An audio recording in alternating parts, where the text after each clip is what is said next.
తెలంగాణలో ఎయిర్పోర్ట్ల ఏర్పాటు అభివృద్ధికి కట్టుబడి ఉన్నామన్నారు కేంద్ర మంత్రి రామ్మోహన్ నాయుడు. ఢిల్లీ పర్యటనలో ఉన్న సీఎం రేవంత్ రెడ్డి, భట్టి, ఉత్తమ్తో పాటు రామ్మోహన్ నాయుడిని కలిశారు.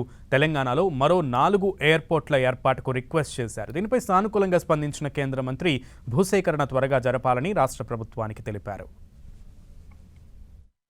ఆయన రిక్వెస్ట్ చేసింది వరంగల్లో అక్కడ ఉన్నటువంటి సైట్, ఎందుకనంటే ఎయిర్పోర్ట్ తాలూకు ల్యాండ్ కొంత ఉంది, కానీ అదనంగా కొంత ల్యాండ్ కూడా దానికి కావాల్సి వచ్చింది. సో మేము రిక్వెస్ట్ చేసాం ఒక 253 ఏకర్స్ కావాలని.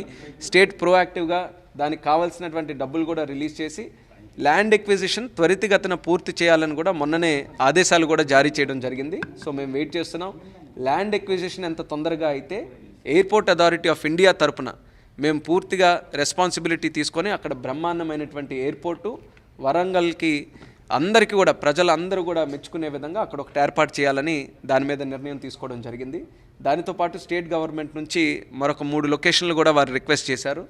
ఒకటి కొత్తగూడెం, భద్రాద్రి కొత్తగూడెంలో గతంలో ఒక సైట్ ఐడెంటిఫై చేసిన తర్వాత మా తరపున ఫీజిబిలిటీ స్టడీ చేస్తే అక్కడ ఉన్నటువంటి కొన్ని జాగ్రఫికల్ ఇండికేషన్స్ వల్ల, కొన్ని కారణాల వల్ల అది ఫీజిబిలిటీ లేకపోయేసరికి అక్కడ కూడా ఒక వేరే సైట్ని ఈరోజు ప్రపోజ్ చేయడం జరిగింది.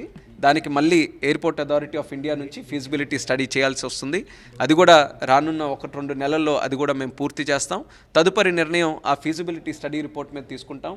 అలాగే భద్రాద్రి కొత్తగూడెం తరహాలోనే మనకి పెద్దపల్లి ఏరియాలో కూడా అక్కడ కూడా గతంలో నుంచి కూడా నడుస్తూ వచ్చింది ఒక ఎయిర్పోర్ట్ ఉండాలని.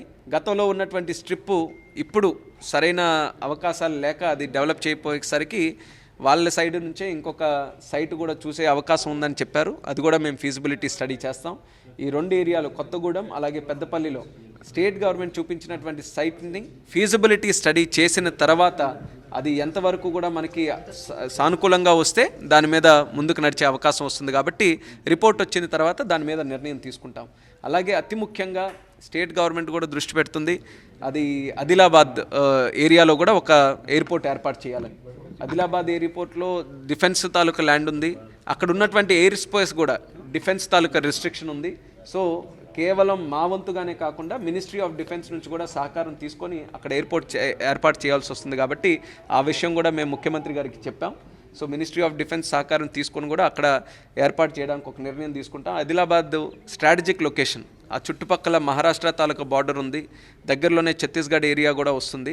ఆ ప్రాంతంలో ఎక్కడ కూడా దగ్గరలో ఎయిర్పోర్ట్ లేనందువల్ల అక్కడ మంచి డిమాండ్ కూడా ఎస్టాబ్లిష్ అయ్యే అవకాశం ఉంది. కాబట్టి అది ఖచ్చితంగా భవిష్యత్తులో చేసే అవకాశాలని తీసుకొని వచ్చే విధంగా మా వంతు ప్రయత్నం చేస్తామని కూడా తెలియజేశాం.